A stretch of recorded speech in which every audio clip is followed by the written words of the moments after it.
We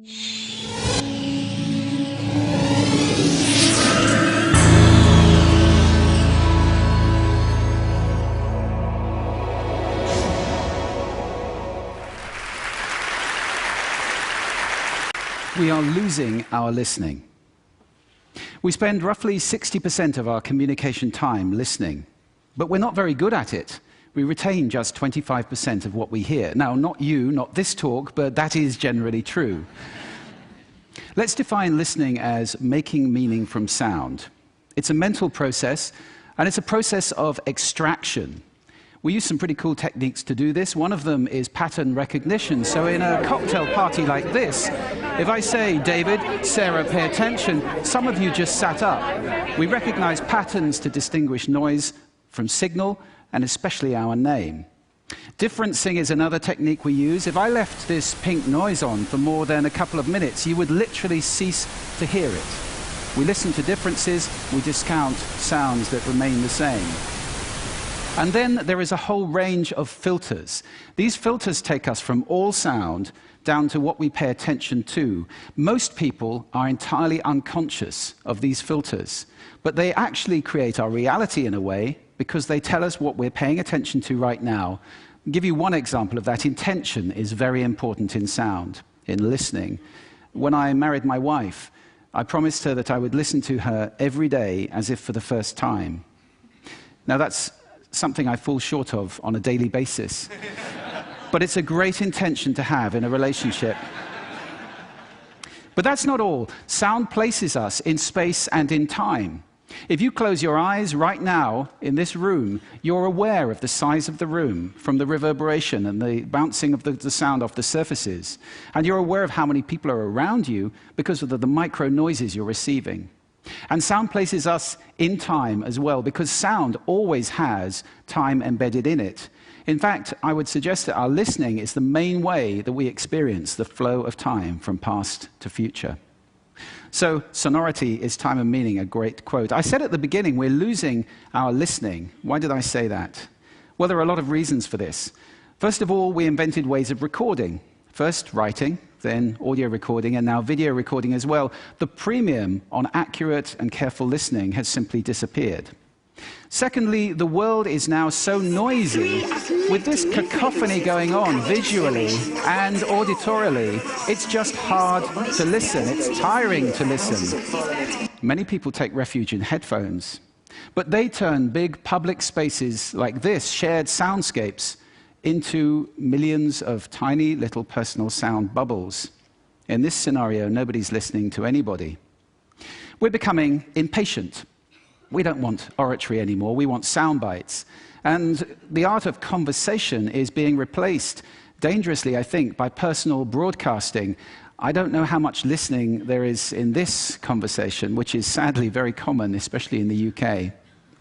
We're becoming desensitized. Our media have to scream at us with these kind of headlines in order to get our attention. And that means it's harder for us to pay attention to the quiet, the subtle, the understated. This is a serious problem that we're losing our listening. This is not trivial. Because listening is our access to understanding. Conscious listening always creates understanding. And only without conscious listening can these things happen.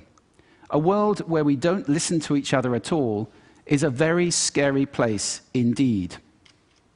So I'd like to share with you 5 simple exercises, tools you can take away with you to improve your own conscious listening. Would you like that? Yes. Good. The first one is silence. Just 3 minutes a day of silence is a wonderful exercise to reset your ears and to recalibrate so that you can hear the quiet again. If you can't get absolute silence, go for quiet. That's absolutely fine. Second, I call this the mixer. So even if you're in a noisy environment like this, and we all spend a lot of time in places like this, listen in the coffee bar to how many channels of sound can I hear? How many individual channels in that mix am I listening to? You can do it in a beautiful place as well, like a lake. How many birds am I hearing? Where are they? Where are those ripples? It's a great exercise for improving the quality of your listening. Third, this exercise I call savoring, and this is a beautiful exercise. It's about enjoying mundane sounds. This, for example, my tumble dryer. It's a waltz. 1, 2, 3, 1, 2, 3, 1, 2, 3. I love it. Or just try this one on for size.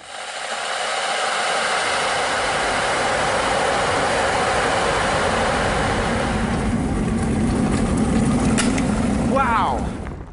So mundane sounds can be really interesting if you pay attention. I call that the hidden choir. It's around us all the time. The next exercise is probably the most important of all of these. If you just take one thing away, this is listening positions. The idea that you can move your listening position to what's appropriate to what you're listening to. This is playing with those filters. You remember I gave you those filters at the beginning? It's starting to play with them as levers, to get conscious about them and to move to different places. These are just some of the listening positions or scales of listening positions that you can use. There are many. Have fun with that. It's very exciting. And finally, an acronym. You can use this in listening, in communication. If you're in any one of those roles, and I think that probably is everybody who's listening to this talk. The acronym is RASA, which is the Sanskrit word for juice or essence. And RASA stands for receive, which means pay attention to the person, appreciate, making little noises like, oh, okay. Summarize, the word so is very important in communication. And ask questions afterwards. Now, sound is my passion, it's my life. I wrote a whole book about it, so I live to listen. That's too much to ask for most people. But I believe that every human being needs to listen consciously in order to live fully. Connected in space and in time to the physical world around us, connected in understanding to each other, not to mention spiritually connected, because every spiritual path I know of has listening and contemplation at its heart. That's why we need to teach listening in our schools as a skill. Why is it not taught? It's crazy. And if we can teach listening in our schools, we can take our listening off that slippery slope to that dangerous, scary world that I talked about and move it to a place where everybody is consciously listening all the time, or at least capable of doing it. Now, I don't know how to do that, but this is TED. And I think the TED community is capable of anything. So I invite you to connect with me, connect with each other, take this mission out, and let's get listening taught in schools and transform the world in one generation to a conscious listening world, a world of connection, a world of understanding, and a world of peace. Thank you for listening to me today.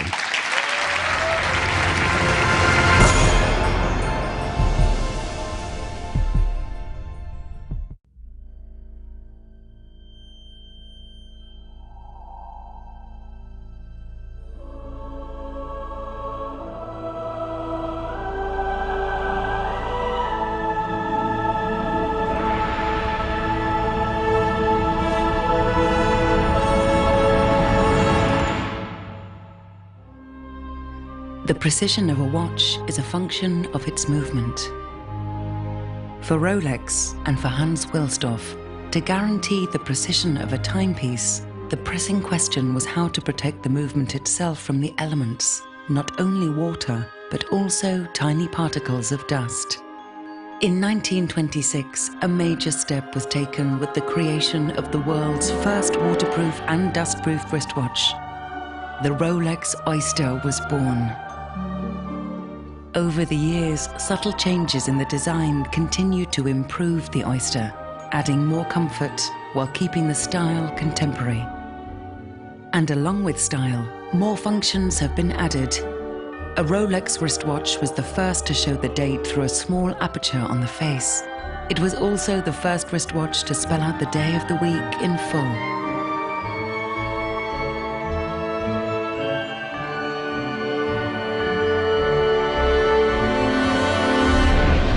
In the early 1950s, Rolex developed professional watches whose functions went far beyond telling the time. Launched in 1953, the Submariner was the first Rolex watch guaranteed waterproof to a depth of 100 meters. Already on an incredible journey of innovation and design, Rolex decided to push the boundaries even further. In 1960, the Bathyscaphe Trieste and Rolex made history. The submersible successfully dived to 10,916 meters below the surface of the ocean, a Rolex Deep Sea Special was strapped to the outside. The development of undersea exploration led to the launching in 1967 of the Sea Dweller 2000, waterproof to a depth of 610 meters. In 2008, fitted with the patented Rolex Ringlock system, the Rolex Deep Sea safely descends to 3,900 meters. The Submariner continues to evolve. In 2008, the model in gold is redesigned and features a new unidirectional rotatable bezel with a Cerachrom disc. And 2 years later, the steel Submariner is introduced with a green color combination. Rolex has incorporated countless hours and more than a century of experience, years of research, innovation and development into every one of its models.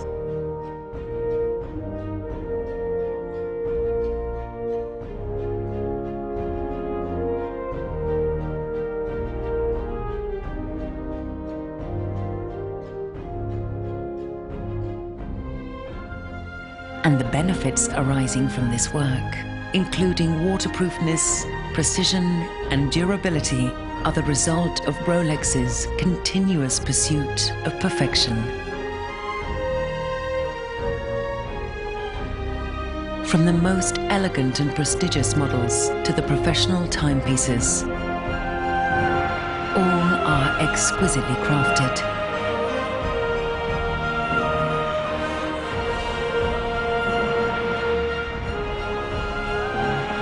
Piece by piece, we design and manufacture every single watch.